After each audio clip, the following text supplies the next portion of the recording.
Okay, Julie, nice to see you. So nice to see you. So thank you for agreeing to this interview. And I'm just going to ask you a few questions about your experience over the last 18 months, 2 years. It's been just over a year. Right. Thank the Lord. Yeah. So you live in the US, Yep, I live in Idaho. okay? Are you an artist? No, my husband is. That's Okay. Jeff, which Okay. I'll drag him on in a bit. Yeah. So Yeah. tell me a little bit about, the beginning of this story then. Where do you want to start? Yeah. So I'm a mental health counselor, and the last previous 2 years before Peru, I had become more and more intrigued with hallucinogens as interventions for all sorts of things, including trauma, um, anxiety, depression. In my family, I have a lot of history of addiction and anxiety and depression. And I was blessed in that I never really struggled with it personally. I had a lot of challenges in my life. At a really young age, I was like 18, I lost a son to crib death. So that was hugely traumatic. And then I grew up, my parents were both alcoholic. Good people, they loved us, but they just, they had their own struggles. And so didn't have the ideal experience. I grew up in a very Mormon community, which is also very tricky for lots of reasons. But I felt like I was really resilient. I went to school, was an occupational therapist for a while, and then mental health. And I just was fascinated with the research around hallucinogens and plant medicine, and I personally hadn't dabbled much in it. And part of that was growing up Mormon. Part of that was my parents being alcoholic. I really didn't even start drinking at all until I was in my 40s, drinking wine and stuff. So I was a fairly, I would say, not abstinent, but when it came to that kind of thing, I just didn't have any experience. Mm. And so I just decided from an experiential standpoint, I needed to understand it more Hmm. before I dove in and advocated or endorsed and I did want to work in integration. And I happened to have a counselor who I brought on campus to talk about different interventions for mental health. And so I actually met with her the month prior to going to Peru to start the integration process. So I felt prepared. We looked into the retreat. I had a friend who'd went there 20 years before, and I previously, within a few months of going, I tried mushrooms, and I had an experience of just crying, sobbing, really for 3 hours. But it made sense to me, having lost my son and that grief connected with that. And so it wasn't surprising, really. I did it in the way that they do the clinical intervention. So I had an eye mask on and just laid down and cried. And so then I had an opportunity to do MDMA with my husband, and it was a beautiful experience. And it made complete sense to me how this could be used for couples counseling and all that. And so I didn't understand what ayahuasca was, but there's a lot of, you know, stuff now out there about it. And I just decided to take the plunge, and we bought the tickets, and it was a beautiful, it's a retreat area that was built over 30 years ago. The guy who had built it was from the US, but it was one of the first of three, I think, that was more, I think, geared towards people outside of Peru, people who wanted the experience. And so he personally had a really positive experience with it and just wanted to share it. And I think I believe what he did was really good. The shaman that we met were beautiful people. I think, were really positive. He had died a few years, like around COVID right before COVID. And so anyway, it was taken over by a The family. original founder of the retreat center died. Okay, yeah. Yeah, died. And so it was taken over by a much younger family member. And it was still, very well suited for it, but really young. And again, I think this is geared, they aren't schooled in Western culture and the needs of integration or the need to ease into it. We basically had the choice to drink the dosage that we wanted. Mm, And I felt like I wasn't prepared. I remember listening to this interview, and it was from a comedian who wanted to stop drinking. And he was interviewing with Howard Stern, and he just said how freaky it was. But when it was over, it was over. And so in my mind, I'm like, well, when it's over, no matter how scary it is, that. And I didn't yeah. have anything counter to that. And so there were 4 ceremonies. First ceremony, I took a full cup, which was probably, I don't know, couple of ounces, couple of shot glasses. It was like a little, Hmm. uh, and of course, it was really intense. They call it the light show, just a lot of, I said it was like Vegas in a blender, it was just like crazy, some skeletons and blah. And it really wasn't that creepy though. And came out of it, and my husband and I, you know, went back, and our minds were blown for sure. But woke up, had the flower bath, and went back, had a integration. So it was every other night until the last two, and the last two were back to back. The third night I did three or half a cup. So the first two full, half a cup. And then the fourth one, I went back up to 3/4 a cup, and it just like I knew as soon as I started throwing up, I knew it was in a bad place. And I I asked for help, and they came over, and the shaman worked on me. My husband came over and held my hand, but at some point I just had to roll over, and I just knew I was alone. And it was just like bolts of energy or electricity just convulsing through my body. And I Mm. just laid there, and I just felt like I was at the mercy of this energy. And anyway, I don't know how long that lasted. Finally, it peaked, and it started to mellow out. A storm moved in, and the rest of it was quite beautiful with the storm, and we're in a Maloka, and the rains coming through the screens, just the mist of it and the thunder around us. And you know, we got to the end of it, and I just assumed it was over. Mm. And we went back and had the flower bath. And my husband and I were scheduled to fly out that very next day. So we went a ride back into town. And I had my first panic attack when I was on the plane.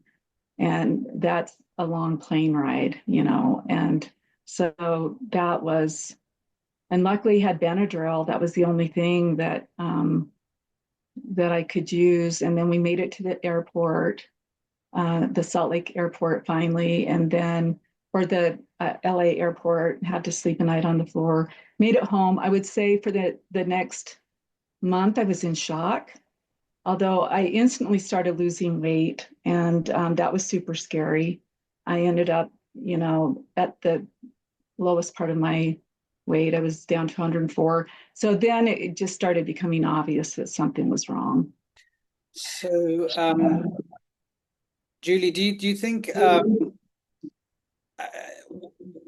so we can get into, because obviously these difficulties lasted then for some time and they got worse and so on. Yeah, I mean, so do you think, looking now, we can before we get on to the further difficulties, was it yeah, um, a very frightening experience? Was the experience itself kind of overwhelming, do you think, or possibly traumatic? Just this feeling at yes, being at the yes. mercy of this kind of energy?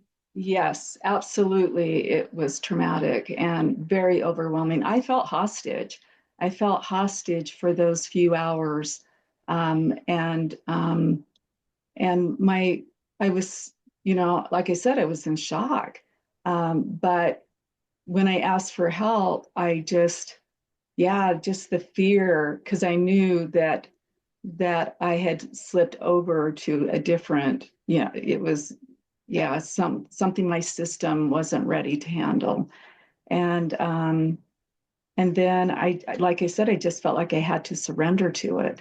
And Mm. so I felt captive, I felt hostage, and I would say, yes, that was traumatic. Yeah, because you felt Yeah. control and at the mercy of it. And it was somatically, physically, was it painful as well? Just this feeling of kind of, you described it as like bolts of energy. Yes, it was physically very uncomfortable. I felt, I don't know, a lot of, it's just like my nervous system was so hyped up that being in my body just felt, um, it just, I felt like it, it wasn't like I didn't, I, I don't know, it was a certain kind of death. Um, and my body suddenly was no longer safe. And I think that that's what it felt like. My body did not feel like a safe place. Yeah. Yeah. So the experience itself, sorry, there's a bit of an echo. Do you hear the echo? Oh, not too bad. Okay. So the experience itself was traumatizing. And then it's the leaving immediately as well, and having to, I mean, it's having to do a long journey. I mean, a similar thing happened to me at an ayahuasca retreat. The retreat itself was kind of okay, but the day after, suddenly you're back in Iquitos, which is a shock, and then you're dealing with airports, which are weird, and flights, which are weird things anyway, and quite Yeah. dissociated a little bit. Yes. Do you think that I mean that maybe didn't made it Didn't worse? help. Didn't help? Yes. Yeah, it definitely didn't help. Yeah, just the overstimulation of an airport and being in the middle seat and not feeling like I just, again, it was that same feeling of feeling hostage, right? In Yeah. the plane in that middle seat. And I'm just, my nervous system is just so jacked up. And so, yeah, that didn't help at all. So you get back home, um, Mm-hmm. and you said you started losing weight. You were Mm-hmm. eating normally? I I had no appetite, and I just you know, at the retreat we were on a clean diet and very vegetable based, and so I lost a few pounds being there, but I came back and I just had such a hard time eating, and so I went from what was closer to 120 in a matter of I think a couple of weeks down to 104, 2 to 3 weeks. And so, my husband especially concerned, and I was just trying to get through the days, and I had to come back to a job. And so again, I was moving back into my life fairly quickly, and I was in shock, but suddenly, my body is, like I said, it, I, I didn't, of course, start drinking coffee again because I was already so anxious. And Uh-huh. I just stuck with, um, just fairly clean, but I had to start drinking shakes just to stabilize my weight, and kind of had to change my patterns of eating, so I didn't continue to lose weight. And so I wasn't even enjoying eating. Eating became a chore. And that was really hard, because that's one of the pleasures of life is being able to eat. So that felt like another loss. Mm. What other kind of symptoms were you experiencing? The primary thing was the anxiety initially. And like I said, my anxiety, I would have anxiety attacks. I had really significant anxiety when I woke up in the morning. or my sleep was really messed up. And I going to sleep was super scary. I um, just would wake up and my husband, would hold me or rock me, just my shoulder. Um, and I had started, I had um, had a small script of Ativan. And so I started taking that just to help me calm down, like with the panic attacks.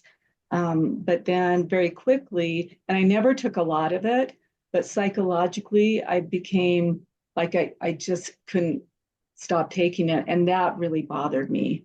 That was the hard part of this year, is just getting to a place where I didn't have to take it anymore. And by the end, so I came back middle of September. By the end of October, I just felt like I needed to see a psychiatrist. So my sleep, my weight, I was crying almost every day in the morning, and just like I said, I felt like I wasn't myself. I felt like I had just lost a part of myself. And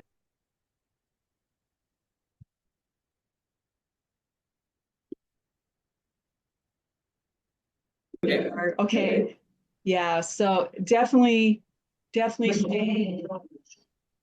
shame, regret, just a lot of. But I started counseling right when I got back too. So she really tried to help me make meaning of what was happening. Um, but yeah, it was a lot of tears, a lot of anxiety, and then eventually depression that settled in. Yeah. So in terms of anxiety, was there was there particular concerns or fears, anxious thoughts or beliefs in your mind? Or was it more just a kind of physical feeling of unease? No, it there I felt like I just started having these intrusive thoughts that were connected to the anxiety. And that was really scary too. Just um, I think as a kid, when I was dealing with the alcohol and growing up in a Mormon community, that I was exposed to my parents' dysfunction and the fear of going to hell, and so part of that growing up, and the thoughts that come into your head, that are super scary, and as a kid you can't control them. And I felt like I suddenly was had activated that part of my Mm. self that again is just it's just based on fear and anxiety. And so Right. that, yeah. And of course, here's the other thing: not only am I a counselor, but I teach meditation, I teach yoga. I came back and was teaching an 8-week course on campus. And as I was teaching it, I could be in a good place. But to practice it myself from myself was really hard. And so there was a lot of shame around that too. And I had an 8-week class that I'd set up to practice mindful self-compassion, to do an 8-week class on my property. And I had to cancel it because I just knew I was incapacitated, that I was too compromised to do it. I mean, right. So you a lot of resources. You mental health experience, meditation experience, a lot of personal resilience. You've been through a lot in your life. Um, but in that hurricane, these tools weren't at that kind of in the acute crisis, they Mhm. they weren't really much help at that time. I couldn't access them for myself. And it was interesting because I read this article from this Carrie, I can't think of her last name right now. And when I would get these bits of reassuring, information, it was so elevating. But she talked about being a counselor and how she had this experience and that she needed somebody else's nervous system to help stabilize her and the struggles she had. And I actually reached out to her and set up a one-on-one and and it was like I think $250 or something. And my primary thing, I didn't want her for a counselor. I had a counselor already. I wanted her to normalize my experience, right? And she had written about it so beautifully. And when I got on with her, she absolutely refused to talk about her personal experience, even though she had written about it. And she just kept deferring back to me, and that, and again was almost shaming, that I was taking medication, and she was really, her energy, I don't know, it that was really um that was disheartening. Right. um yeah. This lady was a sorry, there's a do you get that? There's a bad echo whenever I speak. No, I'm not getting it. Okay. All right. Um, this lady was a psychedelic integration therapist. Yes, yes, yes. And Oh, she also writes a lot on behalf of the topic, you know, and she's very much about promoting it. And so I think anyone that has a story that challenges it, I think her goal is to almost talk you out of it. Like, this is just what you need to do. And I've had that a couple of times where I've got on with healers, but they've never had the experience. They work with ayahuasca and they work with integration, but they personally have never had the experience. the And experience of difficulties. yes, yes. And so again, the message, I went to another guy by the name of Michael, and he, same thing, he himself was in recovery, and his whole thing was I needed to get straight um with my God, and that I was getting in my own way. And again, it was just very patronizing and shaming, and that this was my doing. I told him I felt like, I had died. And he's like, well, that's great. Well, I wasn't ready for saying that that's great. Right. And Right. so, man, you have to be so careful who, you reach out to. And I would say that the thing that was most helpful was when my husband came across your information and he emailed you, and surprisingly, you emailed back. Like, we just didn't expect that. Mm. And then there, you really have helped walk us through so much of this. But it's like the people like Deborah Martin who have been through it, and they're so willing and have been so supportive of helping guide us through this because they genuinely know the suffering and Right. the isolation. So the isolation was the other piece for me. My world got so small because I couldn't tolerate social stuff. And so I had to withdraw. Um, and here we're going into, an Idaho winter. And Mm. the one thing I could keep doing was, we're very active. And so, I kept running and cross country skiing and snowshoeing. And that was the one thing I'd already established a really strong practice with. And so just being in my body, doing physical things was helpful. Because you contacted me, or your husband Jeff did. At what point was that? How was it? A few months after the experience, or 6 months, or That we contacted you? yeah, Gosh, maybe it was about 6 months after or something. I think it was in the early part of the year. So mid-September. So by January, I think we had connected with you. Yeah. Maybe February. Yeah. And what struck me from those initial emails was you you were trying everything. I mean, you were being very proactive, but of course, Yeah. it's just I could tell a bit that also your nervous system was just really out of kilter. So and you were completely understandably like frightened, like, and I suppose maybe was one of the fears like, what do I do? Is this how do I get out of this state? Like, is this permanent? Yeah, yes, Am I because going to that was, stay in this or am I going to get out of this? yes, and that was the scariest part. It's the not knowing. And I went to multiple providers here. I started off with a psychiatrist in October, and it was just, I mean, bless his heart, he was doing his job, but it was just too much medication, like Seroquel at night, and something to for blood pressure in the morning to deal with the anxiety in the morning, and I'm still on Ativan. And very quickly I was just like, I can't do this anymore. And so I just kind of kept, and thank goodness I had my integration therapist. She was the consistent provider that just really helped and supported me. I tried hypnosis. I tried acupuncture. I felt like in the beginning, my body, because I did try SSRI in the beginning, but I felt like my system couldn't tolerate it. And I think part of that was I must have a sensitive system.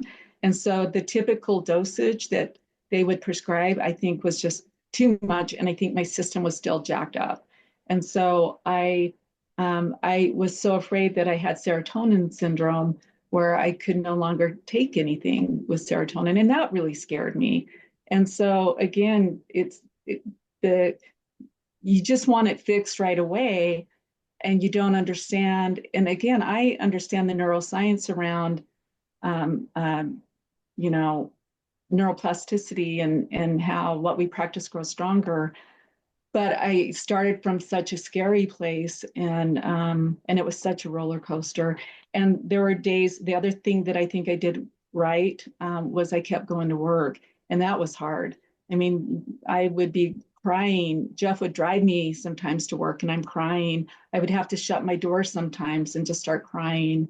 And I had to step away from opportunities. Like I was in a leadership thing, and my boss was amazing. And, she just supported me having to step away from certain things, events, and that kind of stuff because my social anxiety had gotten so bad. Mm, mm. Why do you think it was important to stay working? Because I had to have some normalcy, or like I had to have a structure. Yeah. And I think you had mentioned, and it's interesting because I am a counselor, but I never personally used um, the ACT, you know, Yeah. approach. So acceptance, commitment, therapy. And I remember, and you suggested that, and I asked you, I said, so are you saying I just need to accept this? And you said no, uh, but you accept the moment, and then you make choices based on your values, and that's what you commit to, right? And that's really the other thing. I just had to keep um, going cross country skiing. I had to keep showing up for work and helping people. Because my world had gotten so small, I Right. had to keep these parts of my life viable so that I just didn't end up in this little tiny, tiny place. And I can see where people do because it's just the fear just keeps you retreating and retreating. Right. And so, yeah. It almost the fear can be like a bully, taking more and Oh, more of your energy, more and more of your attention if you let it. yes, yes, absolutely. Yeah. So it affected your work, but you kept going to it. It affected your social life. You said you got some social anxiety and you stopped Yep. going to some kind of social occasions. It was affecting your sleep, which is hard because it reduces your resources, Hmm. your anxiety, and you're like, what's going on? None of this, I presume, you had any idea could happen No, not at all. before Not you at went all. to Peru. Not at all. No. I was so ill prepared. Again, I just kept thinking when it's over, it's over, you And know? presumably the retreat center, did they give you any information that it can sometimes be an extended process or like, that I guess they talked about, continuing to have to do the work after, but nothing like this. And of course, we had to sign a lot of documentation, but it's supposed to be used as a screen. And it talks about, have you ever had trauma? Well, I did, and I talked about that.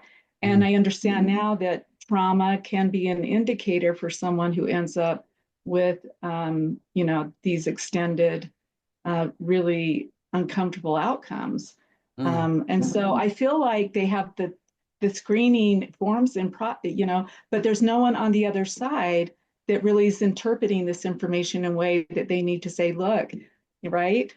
Are you prepared? Yeah. I mean, so many people who look to these medicines at the moment, or these substances, have trauma. So that's Yeah, so we're going to get on to the things that helped and yeah. but you mentioned earlier before we started recording that you think this was one of the hardest things you've ever been through. I mean, just to give people a sense of, what it's like to go through this. It's extremely hard, right? So, and I have to put this in context. I mean, I've lost a child. Mm, However, we are in life, we have the capacity to deal with great loss, right? We're actually wired for that.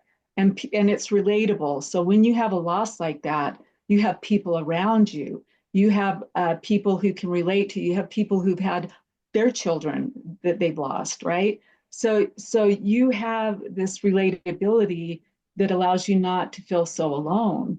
The problem with this is that you come back home, nobody can relate to it, and so there's so much isolation in it.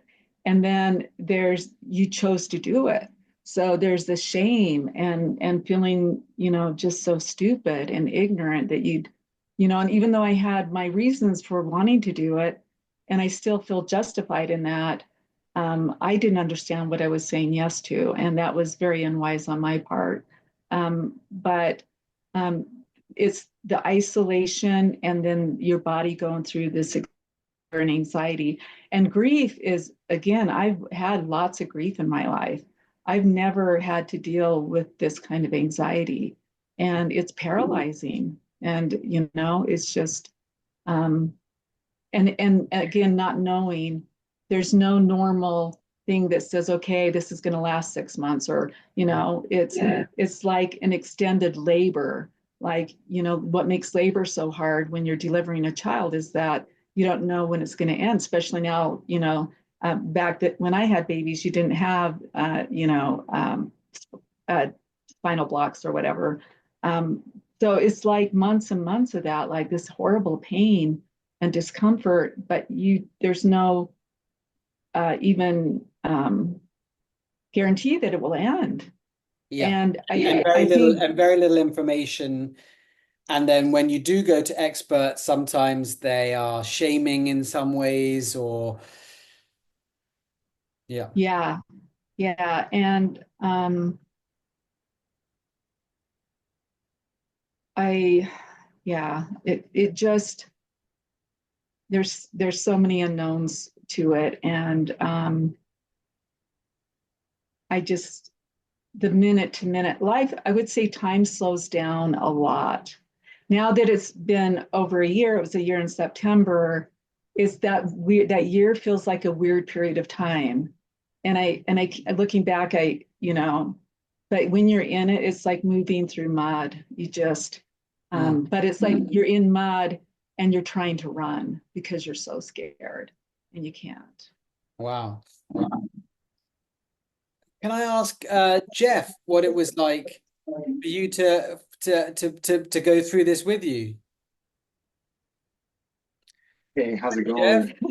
It's really nice good to to see you, man. nice to Thank see you so you. much. Thank you so much for all your help. I mean, No, not at I can't all. I thank was you very enough. moved by both of you reaching out, and I could feel how hard it was, and how hard for you Oh, as well, Jeff, to see your loved one suddenly going through oh, this, and for you both to go through it.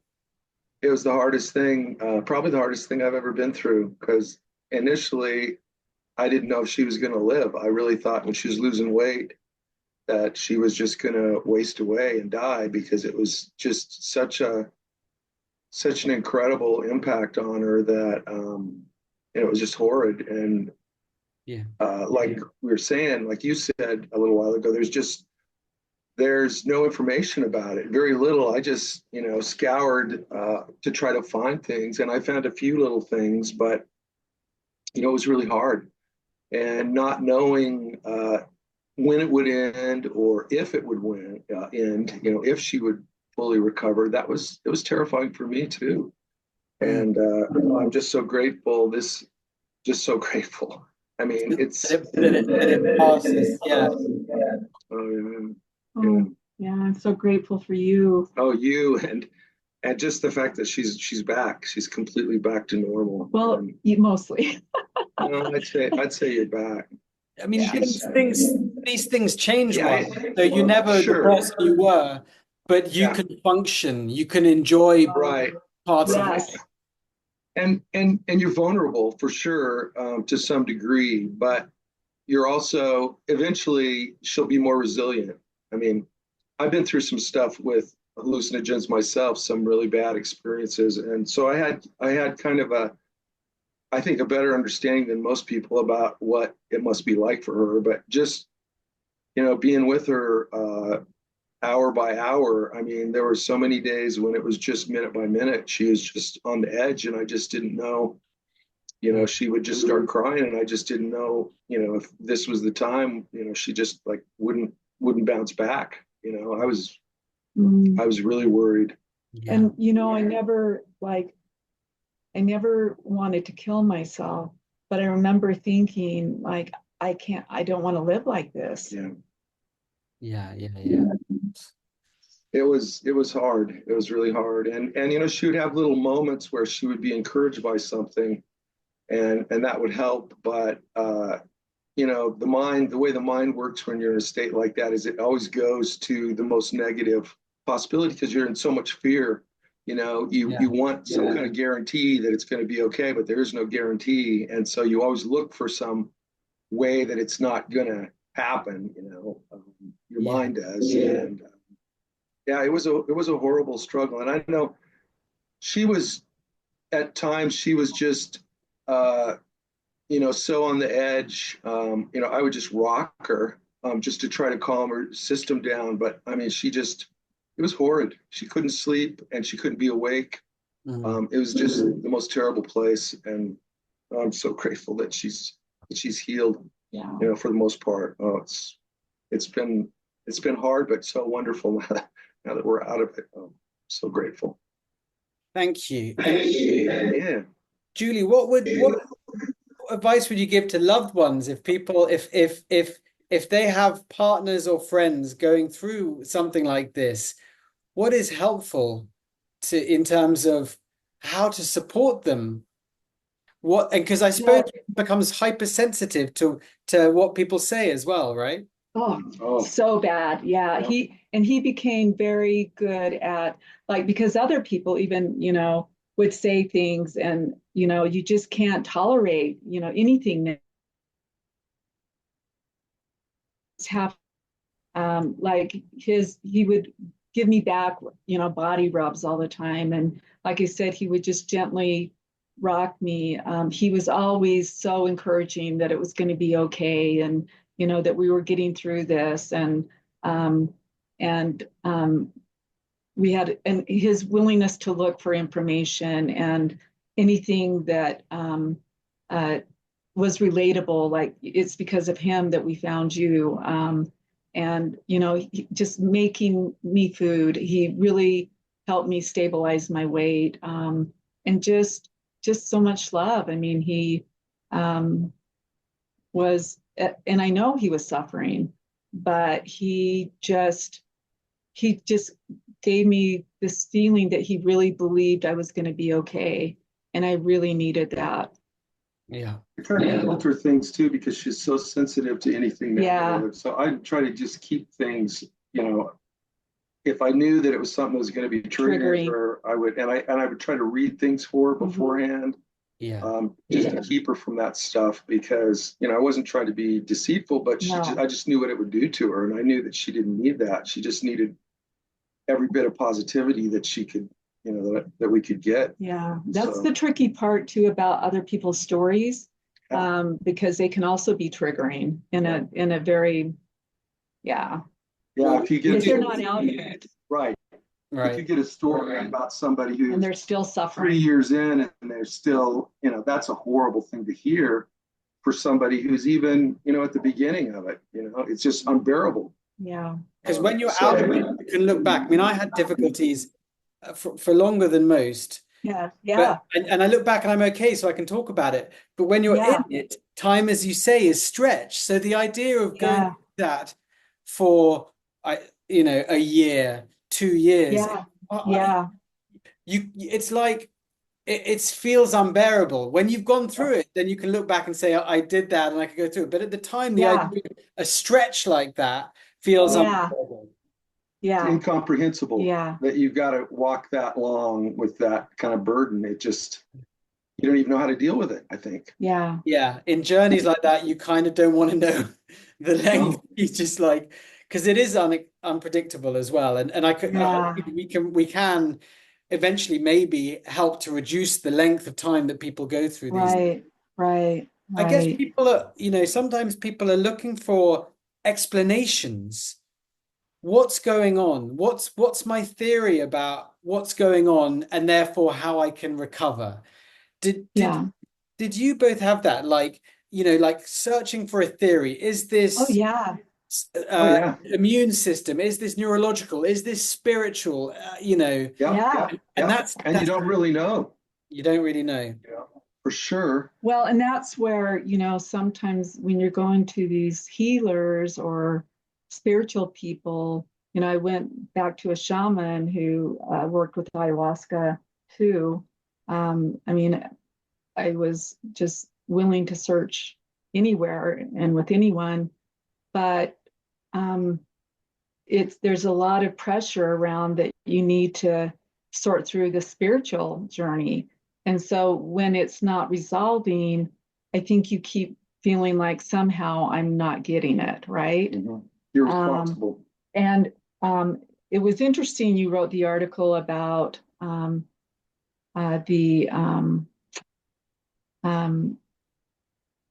extraction, the IFS, internal family yeah, systems, and The entities, that entities. whole yeah, thing with the entities is something that I you don't want to ever have anything to do with when you're in not that state me, either. not me, It's and it terrifying. wasn't helpful. Yeah. And anytime somebody talked about that, uh, I went to a women's group, integration group, and they would bring that up that maybe there's something to that, that's something, connected to my energy or whatever. I hated that. Yeah. That was not helpful to me. Yeah. Yeah. Um, so okay, so um, how did things start to improve? So How honestly, the depression had gotten so bad. So I tried a few SSRIs and I couldn't tolerate them, but I did. Well, at first, my sleep returned, and so I was really good. I never took anything long term for sleep, and so um, but I did not want to get dependent on something for sleep, and so there were some ups and downs, but She suffered with sleep my quality is, horribly. yeah, but when my quality of sleep returned, that was a blessing. And then I took a lot of cold showers too. Cold showers were really grounding for me, but I took cold showers before. But sometimes it would I be ask you? multiple times in a night, Yeah, 3 times a night, yeah, Wow. every few hours. I'm always interested in how long, so kind of different symptoms, because people have like 10 or so or more different yeah, kind of symptoms. And then some will stop at different times. And that yep, kind of gradually makes things easier. So when the sleep issues, which was like disturbed sleep, fear yep, of going to sleep, yep. maybe nightmares. So no nightmares, but the fear of going to sleep, fear that of being able to. and that was intermixed with then trying these medications. And once I just got off all the medications, and then I was just taking gabapentin to help with the anxiety and very small dose of Ativan. Um, then I was able to not go up on that because again, I was so hyper vigilant on not wanting to be dependent, but just managing the day-to-day anxiety. But between the cold showers and just, I would say within 3 months, my sleep started to regulate. My weight stabilized. I actually it took about 4 months, don't you think? Oh, it was longer than that, huh? You were going through all this stuff. You were still 6 months No, out. no, I'm talking about my weight stabilizing. Oh, your weight, yeah, that you That know, was like 3 to 4 months. yeah, I was feeding her high protein shakes for a while when she first got back because I was so paranoid about Yeah. that, and she did that and gained a little bit of weight, and then finally she couldn't do any more of that. My appetite, well, and I had to because She eating didn't have any became, appetite. so then my appetite came back.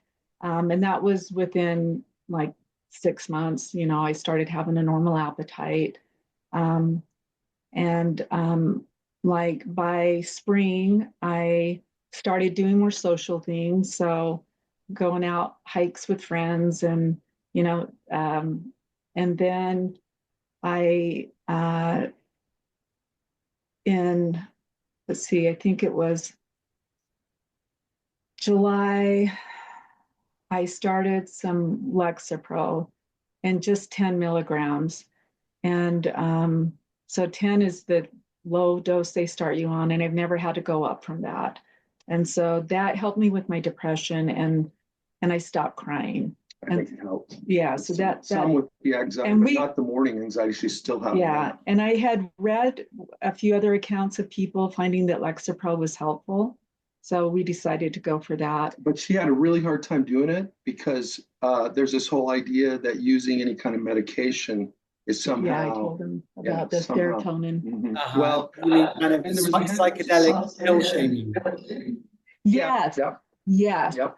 yeah. So from that camp, yeah, that the goal was to get off anything. And in Yeah. fact, the one gal who I told you I called and had the consult who had written that article about having her own ayahuasca trauma, the counselor. When I told her what I was taking, she was like, "Oh, all those chemicals," and it was just again, right. And that's where my counselor was so wonderful. She just like, Julie, you're so brave to continue to try all these options. And so, so I had the morning anxiety, and so then we just decided to try Wellbutrin and started with 150 time release, and that was too much. And so I went down to just 100, and I take that and the Lexapro, and that's it. I mean, occasionally I'll take a 100 GABA, which the usual dose for that was 300 3 times a day. So like if I wake up in the middle of the night and I struggle to go back to sleep, I'll take 100 of the GABA. But that is like, and I'm managing. I mean, and the thing is that it's not that I don't have anxiety, but it's situational. It's much more situational. And it's also having, developed a discomfort with anxiety because of what I went through. So there's a part of me that's like, anxiety, isn't good. And so I'm having to befriend certain things again, like, anxiety is a normal part of living and life. And I think there's that little bit of fear, like I never want to go back to that. So the fear of, I now since, so I stopped going to counseling in August, and I haven't used Ativan in over 2 months. And I quit the job I had. I'm starting a new job. Just lots of bought kayaks and paddle boards, and we're just back to living our life. So you are managing to enjoy some aspects of life again? Yes, absolutely. hmm Yeah. hmm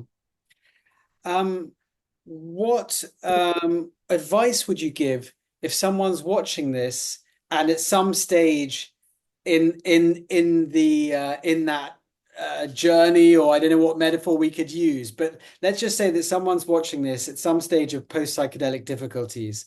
What would you say to them? They're not alone, because I think anytime, like Deborah Martin was so powerful, and your connection connected me to Deborah. That book, that we ordered and read, when I read that first chapter, I felt like I could have written it. This is And so Deborah. even, This is what Breaking Open. yes, yeah, Oh, breaking open. thank you for the plug. Okay, well, so this was a Yeah, collection of 14 people telling their stories of, in her case, yes, post MDMA kind of yes. extended ego dissolution. Yeah. And it's a beautiful chapter, isn't it? Oh, it's So So so powerful. wonderful. We- you contacted Deborah then.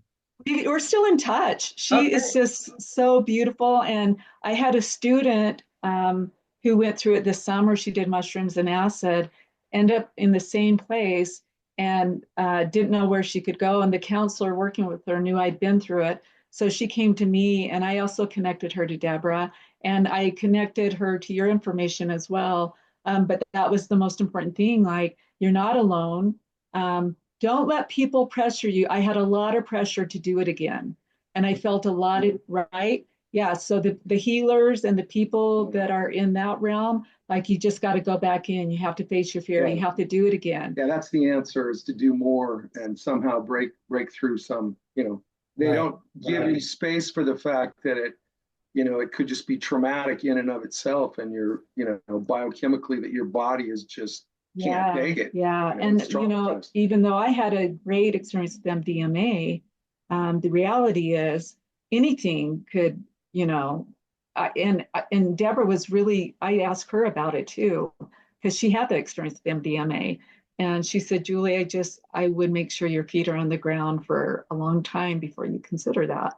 And Mhm. so you're not alone. You're going These to get better. you are going to get better. The hard thing is the unpredictability of it, and to like the reconsidering, why you're doing what you're doing. Because when it was at the worst for me, like, why do I continue to get up and face these hardships? I had reasons why, right? That's the values and the commitment. I had these values that I was committed to, that helped get me through those moments. And what were they? What was your reason? What were your reasons? My family, so my kids, my grandkids, my husband, was he was in it with me, like, every step of the way. One day I said, Jeff, I already feel dead. And he said, well, then I'm dead too. Mhm. And so, and trying to figure out who it's safe to be vulnerable with, and finding people that you can feel safe with. Be okay. So this was the other thing, being told it's okay to step away from things, right?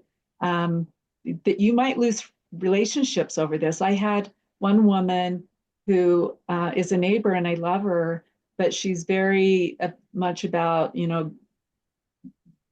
having get-togethers and doing all these activities, hockey games and whatever. And I finally had to tell her, like, I am still working through this. I don't understand it. And she said to me, I've been through hard stuff too, but I can't let people drag me down. And I was like, Yeah. okay. And I didn't take it personally. It was really weird. I just said, I don't blame you. We have to protect our own peace of mind. But just know, I had another friend who I talked to, and she said, I told her I'd had to start taking Ativan every day. And she said, every day, so again, there's so many people that won't understand. You have to find one or two people Yeah. that you can connect with, and they can reassure you that you're okay, and that you're going to be okay. Any other kind of sources, maybe books, articles, podcasts that were helpful in the storm? Your stuff was the most helpful. when I was coming up on a year, and Jeff reached out to you and you gave him that article about the follow up with your research and how many people it took a year, that it's not abnormal for it to take that long. Now, while I didn't necessarily want to know that early on, it was so reassuring, right? It was so reassuring. And again, to just recognize your journey is going to be different than other people's journey. And I had even said to you, like, I don't even know if I fit with this group. I said, what about the anxiety? And you said anxiety is one of the primary things, right? Mm-hmm. And so it's understanding the array of things that could be a part of this. And that's where your information was so helpful. Having somebody look for information for you instead of getting on the internet, because that is a scary place. Yes. She also really benefited from a few other accounts of people that had been through. There's another guy that I can't remember his name offhand, but he had done LSD, and it's something about the title of something, How I Broke My Brain, something like that on LSD. And it was the same kind of situation in that story about how he had done LSD and had this horrific, post difficulties, and how he went through it. At one point, he was an adult, and or I guess he was maybe 18 when he did it, and he had to sleep with his mother, he wrote, because he was so horrified initially, and just didn't know how to deal with it. But he came through it, and in some respects talked a little bit about neuroplasticity and stoicism, kind of, although he didn't name it that way, but the same kind of stuff that you have written about, and sort of found a way out of it. And that was real encouraging for her. And then there was another account of a gal who did mushrooms. I can't remember her name either. And she had major difficulties, but came out of it. Rachel Peterson. Yes, yeah. And so any of those accounts, I think, were priceless, because you want to know that somebody else, and your story, which I shared with Julie when I first shared that with her.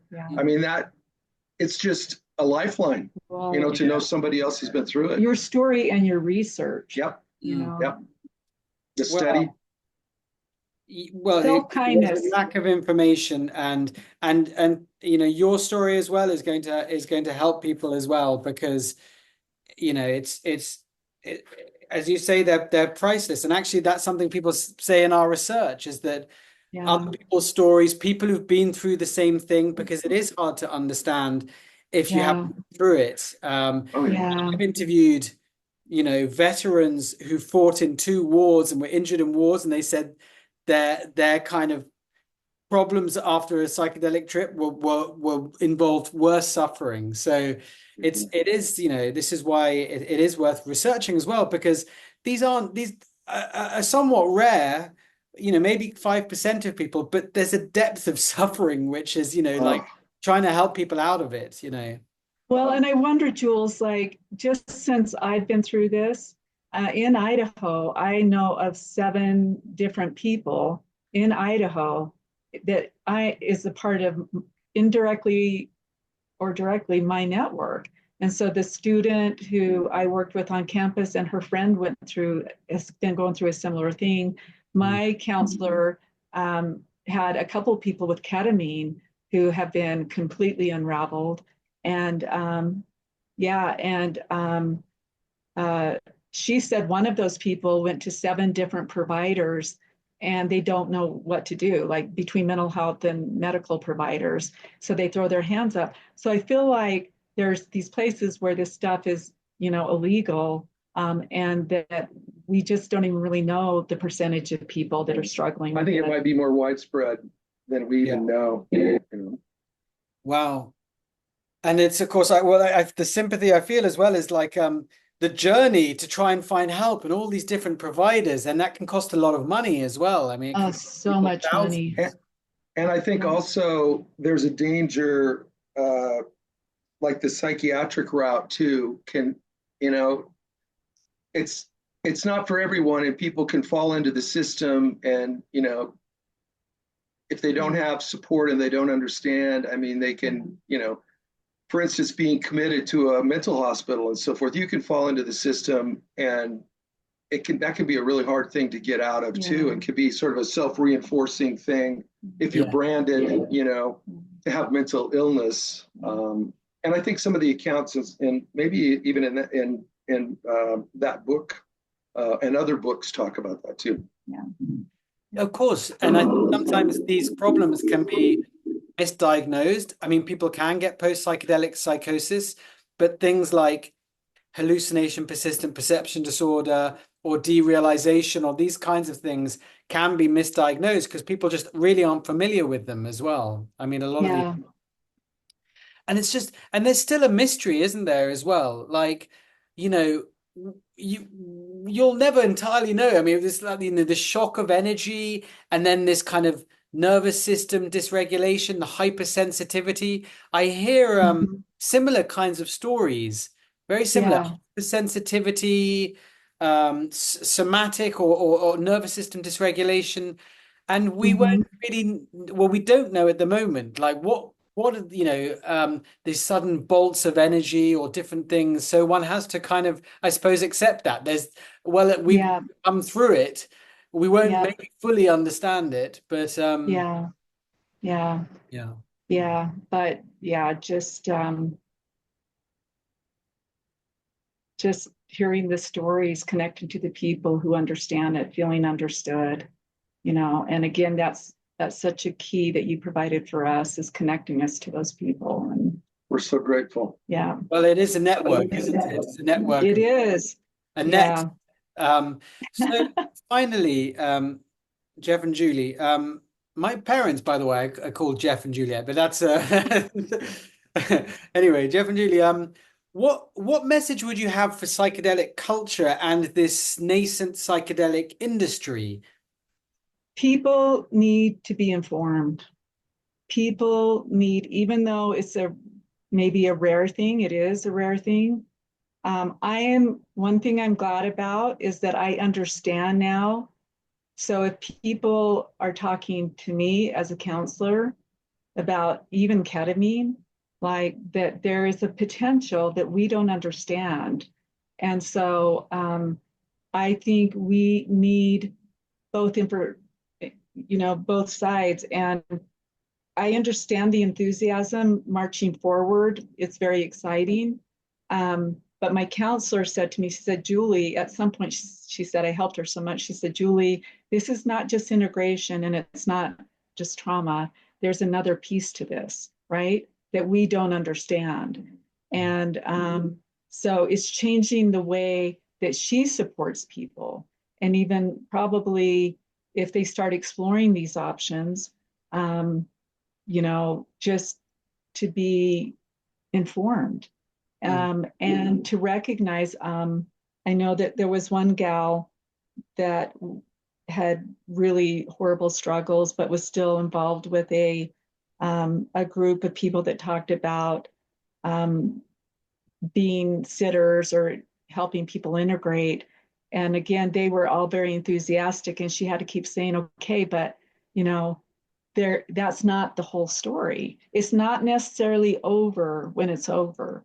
And Mm. that's the piece. Like we're dabbling in something that we don't completely understand. And Mm. we're doing cultural things that we haven't been raised in those cultures. And if we're going to Peru, we're putting ourselves in the hands of people that do this stuff all of their lives. But it's a complete departure Yeah. from. Well, Yeah. in fact, in Shipibo culture, it's the shaman who mainly takes the ayahuasca. Yes. So the Mhm. kind of Right. group, let's drink 5 times in a week or something. This is a relatively recent Yeah. Western Right. invention of Western Yeah. tourism. It's kind of Yes. crazy, really. I mean, Yeah, this that's a is not, lot. it's packaged as indigenous wisdom practice, but it's Right. not. Yeah. Yeah. And Peruvians that's. don't do that. Yeah. Yeah. Yeah. So it's um yeah, we need to be accountable for what we're inviting people to do. We don't understand it. And even for those providers who are on the end of taking it themselves, just because that works for them, that would be like throwing medication at somebody and saying, well, this works for everybody I know. And then if it's not working for them, shaming them that somehow they need to work through that it's not the medicine, that it's They're them. doing it wrong. They're harming the Yes, movement. you And need so, to surrender more. Yeah. right. Well, you provided some really amazing advice. Thank you for sharing your experience. Everything you mentioned, I'm going to put as links in the kind of YouTube video. I don't know if you'd be okay with sharing the details of your integration therapist as well. Like maybe Yeah, that others absolutely. might want to contact because it sounds like they did a good job. Yes, absolutely. And again, being in Idaho, to have somebody as a resource, it's a very hard thing to find. So I will definitely reach out to her and ask her, and I'm sure she'll be happy to have that. Yeah. Anything else that I haven't asked about that you'd like to add? Um, just no, just our appreciation for you and the resources you connected us to. It really can take one person to throw you out a lifeline, and that's what it felt like you did. Um, and um, and just the generosity of you and Deborah and these people who've been through it. I feel like they were the most helpful, honestly. But again, they understand it at a level than a lot of these people that are doing integration, they don't understand.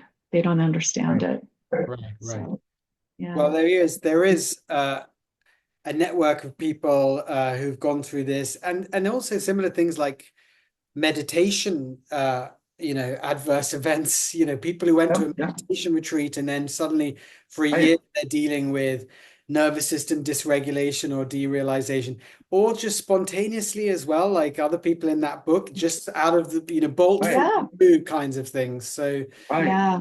yeah, they're, and Amazing. you've contributed to this network with your stories as well. So I really Yeah. appreciate it. And Mm. I honor what you've been through. I had a little bit of a glimpse of this. No one else will ever know quite what it was like, but you two will, like that Yeah. intense journey that you went through. So Yeah. uh, it's just well done for your bravery Wow. and resilience and endurance. Yeah. Yeah. Well, thank you so much. Thank you. And our grandson's named Julian. So Okay. Okay. Great stuff. there you go. All All right. right. Well, thank you. Lovely to see you in person. Thanks, Jules. Have a good Yeah, rest of you the evening. too. You too. Take Bye. care. Bye bye. Bye.